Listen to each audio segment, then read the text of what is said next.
Hey, I'm Dev Patel. What's up? But yeah, my artistic practice predominantly revolves around painting, and with that painting, I do a lot of portraiture work.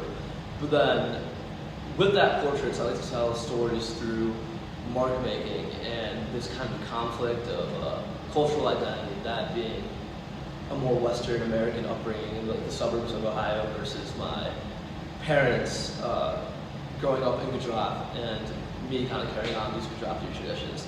In that sense, it's hyper personal and things that I'm trying to communicate to the world, but in a lot of ways really trying to understand myself and navigate these experiences and sometimes traumas that have occurred growing up. And painting is really a way that I can like reconcile these thoughts and ideas.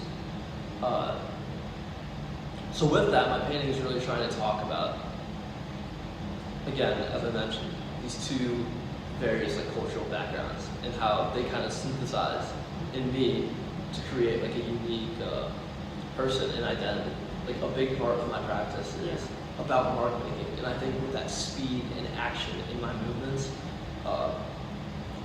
that's something I really cherish. And I think I'm able to do more not necessarily effectively, but quickly with acrylic paint as it dries quicker, and you can kind of do a lot more layers. And recently my practice has evolved to include a lot more photography work. But that being said, a lot of it still revolves around this idea of portraiture and the human figure within. I think the methodology of working with like photo is really different from painting. Obviously you can't have like a studio-based photo practice, but I identify more as a street photographer. So like going out into the world, like interacting with people, capturing those moments is something that was like really appealing to me.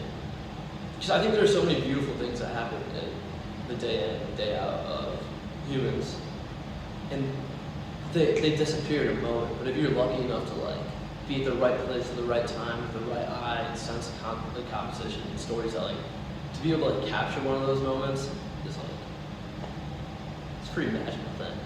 In September, I'm moving to India for a year. And, well, 6 months to a year, depending on how visa stuff works out, and moving back to the neighborhood that my mom is from in Ahmedabad, Gujarat, and capturing her neighborhood, the people, the energy. And I think that are all these things that formed my mom as a person and my grandparents as people. And with how tradition and sometimes trauma and all these things get passed down through the lineage of family, these things of Ahmedabad, Indapur, which is like the neighborhood that my mom grew up in, and I've been there, visited multiple times, have effectively shaped me because they shaped my mother who shaped me, they shaped my great-grandma who shaped me. And so, in going there and like photographing the neighborhood and the people and the food and the culture, I think this all serves as artistic forms that address this duality of upbringing and identity. So I'm really excited for that. And that trip in general, along with the photo book I plan on making of that neighborhood, it's going to be in conjunction with a series of painting portraits that I do, focusing kind of on used textiles of the region and women and men's clothing. But I've always been like fascinated by the patterns, the quality, the color, the beauty, honestly, of these textiles. So that's something I'm really excited to showcase to the world, and I think is a big step in my artistic career that I'm showing this like real dedication to making.